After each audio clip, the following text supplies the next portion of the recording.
Hey guys, and welcome back to our channel How to Guide.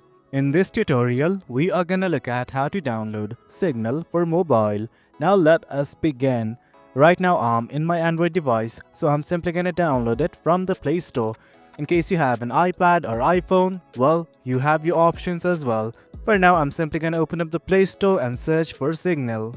And guys, this is it. This is the application that we wish to install, that is Signal Private Messenger. Well, do note that you can directly install it by clicking on this install button.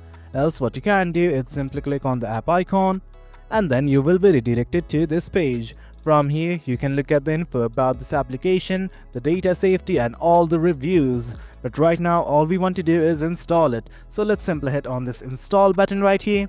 And guys, that is it. As you can see, the application is being installed. That is it guys, but do note that it might take some time to install depending upon your internet speed.